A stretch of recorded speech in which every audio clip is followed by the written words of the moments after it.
سلام هموطنان عزیز، امیدوار هستم صحت و سلامت باشین و از گزند و روزگار در امان. به خاطر از اینکه بفهمین رقابت ایالات متحده آمریکا و چین در افغانستان چگونه است، بسیار مهم است که الفبای سیاست بین الملل و یا ساختار بین الملل بفهمیم. ما در این ویدیو براتان ساختار بین الملل از لحاظ تیوری و ای که فعلا ما در کدام نوع ساختار به سر میبریم براتون معلومات وضاحت بسیار مختصر میتونم و در ضمنش ای را تشریح میکنم که رقابت ایالات متحده آمریکا با چین در منطقه افغانستان چگونه باعث شده که ما امروز شاهد بحران موجود سیاسی امنیتی باشیم و چه قسم این وضعیت میتونه که وخیمتر از حال شود، بخصوص بعد از اینکه ترامپ به قدرت رسید با توجه به سیاست های میتونم غیر انسانیش بگویم به دلیل از اینکه این رئیس جمهور به حقوق بین الملل، به حقوق بشر، به دلایل بشر دوستانه هیچ عقیده نداره. معیار عملش فقط منافع سرمایه‌دارای آمریکایی می باشه و در سطح بین الملل به هر سیاست به خاطر حفظ منافعش که در بخش اقتصادی امو منافع سرمایه‌داراست و در بخش مذهبی حمایت از منافع عیسویای انجلیک است، این دست خواهد زد و هیچ شرم و حیا و ابا و اعتنا به حقوق بین الملل حقوق بشر نداره. به همین دلیل هم حراس ما این است که وضعیت در افغانستان شاید وخیمتر از آنچه که فعلا است شود. پیش از اینکه بپردازم به اینکه سیاست ترامپ در مقابل طالبان چی خواهد بود، اول مهم است که سیاست کلی ایالات متحده آمریکا در افغانستان یا سیاست استراتژیکش از کجا منشأ میگیره و چگونه شکل گرفته. خب اول موضوع اولی که به اساس یک از تئوری هایی که به بهترین شکل ساختار قدرت در سطح بین الملل فعلا تعریف میکنه یا بیان میکنه و عبارت از واقع‌گرایی نو می باشه یا نیو ریالیسم. به اساس این تئوری کشورها همیشه در یک رقابت برای کسب قدرت بیشتر با همدیگه قرار دارن و این رقابت باعث میشه که دولت‌ها در نهایت علیه همدیگه به رقابت بپردازن و همچنان ساختار قدرت در سطح بین الملل به این معنا که این قدرت در میان دولت‌های بزرگ چگونه تقسیم شده. این 4 شکل میتونه به خود بگیره. یکی که دنیا بر قدرت می باشه، به این معنا که قدرت در وجود یک دولت تمرکز یافته، یعنی قدرت برتر. شکل دومش جهان دو قطبی می باشه، سومیش هم جهان چندین قطبی. چندین قطبی به این معنی که چه قدرت وجود نداره و بلکه چندین قدرت بزرگ در کره زمین وجود داره و این هم به دو شکل می باشه، متوازن نامتوازن. متوازن به این معنی که تمام قدرت هایی که در کره زمین وجود داره یکی دیگه خود این قدرت های متناسب هستند، هیچ کدامش از دیگهش که بیشتر نیستن و هیچ کدامشون بعد نیست که دیگهش تهدید کنه. اما در نامتوازن وضعیتی است که چندین قدرت وجود داره اما در میان چندین قدرت یک قدرتش بیشتر می باشه. حال فعلا در سطح بین الملل ما چندین قطبی نامتوازن تجربه میکنیم و به این معنی چندین قدرت بزرگ وجود داره اما یک قدرت دو نظر است. یکی که یک قدرت کم بیشتر از سایر قدرت بیشتر داره که عبارت از ایالات متحده آمریکا می باشه و ایالات متحده آمریکا در یک رقابت شدید است که خود به ابرقدرتی گذشته خود برسانه و حفظ کنه. و نظر دیگه ای است که اینجا دو قدرت هسته‌ای وجود داره و در اطراف دو قدرت هسته‌ای دیگه قدرت ها شکل گرفته که عبارت از یک طرف ایالات متحده آمریکا و متحدین اروپاییش است و طرف دیگه عبارت از چین می باشه و در اطراف روسیه و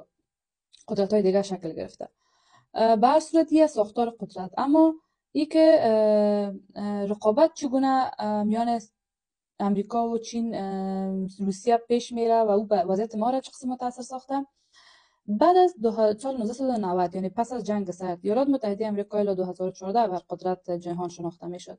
در 2014 دانشمندان متوجه شدند که چین رشد اقتصادی بسیار بی‌پیشینه داشته و پیش بینی کردند که در 15 الی 20 سال آینده چین به ابرقدرت تبدیل میشه. چون رشد اقتصادی دو نوع می باشه، یک نوع رشد اقتصادی که بر یک دولت رفاه اقتصادی بار میاره و یک نوع دیگه رشد اقتصادی طوری می باشه که به دولت توانایی تبدیل شدن به ابرقدرت بسیار زودی میده و دانشمندان به این عقیده هستند که چین به او اندازه رشد اقتصادی رسیده یا به زودی میرسه که به بسیار زودی خود به یک ابرقدرت نظامی تبدیل کنه. حالا ایالات متحده آمریکا میخواد که موقف ابرقدرتی خود حفظ کنه و نمیخواد که هیچ کشور دیگه در دنیا باعث ابرقدرت عمل کنه. و به همین خاطر هم سیاست خود در سالهای 2017 و بعد در قبال چین تغییر داد، به این معنی که در گذشته اگر تنها ابزار فشار اقتصادی و تجارتی استفاده میکرد، در 2019 تصمیم گرفت که باید به وسیله ایجاد یک حلقه ناامنی در اطراف چین جلوی رشد اقتصادیش بگیره. به خاطر که چین یک استراتژی بزرگی داشت به نام استراتژی کمربند و سرک، و این استراتژی از طریق از سرحدات شرقش گرفته تا غربش پلان‌های برای سرمایه‌گذاری در سایر کشورها و برای پیشرفت‌های اقتصادی چین فراهم میکرد. ایالات متحده آمریکا در حالی که به خاطر کنترل سرحدات شرقی چین که سرحدات آبیش میباشه، با ژاپن، کره جنوبی، با استرالیا، هند و سایر کشورهای که در منطقه از قراردادهای امنیتی و چند ائتلاف‌های امنیتی را ایجاد کرده، در سرحدات شرقیش که آسیا مرکزی می باشه و افغانستان و پاکستان از سیاست استفاده از ایجاد ناامنی و بی‌ثباتی سیاسی و اقتصادی به وسیله گروه‌های تروریستی می باشه. سیاست برگشتاندن طالبان، تبدیل نمودن افغانستان به یک منطقه علاقه غیر و میزبان تمامی گروه‌های تروریستی بگوییم یا گروه‌هایی که افراطی مخالف دولت‌های آسیای مرکزی که امنیت و مشروعیت او کشورها را زیر سوال قرار میده، این خودش به معنای ازی است که ایالات متحده آمریکا تصمیم داره که در صورتی که نتونه به دیگه شیوه ها چین از رقابت از ابرقدرت شدن مانع شود، به این شکل با ایجاد ناامنی و با ایجاد بی‌ثباتی سیاسی و اقتصادی در مسیر رشد اقتصادی چین جلوی رشد اقتصادیش بگیره. تا فعل حال بسیار موفق بوده، چون پس از سال 2021 پسی که افغانستان سقوط داده شد، طالبان پاکستانی به حمایت از نظر من این حمایت امریکاست، تونست که بسیار موفقانه ناامنی تقریبا 85% در پاکستان نسبت به گذشته ناامن بسازه. از لحاظ سیاسی، از لحاظ اقتصادی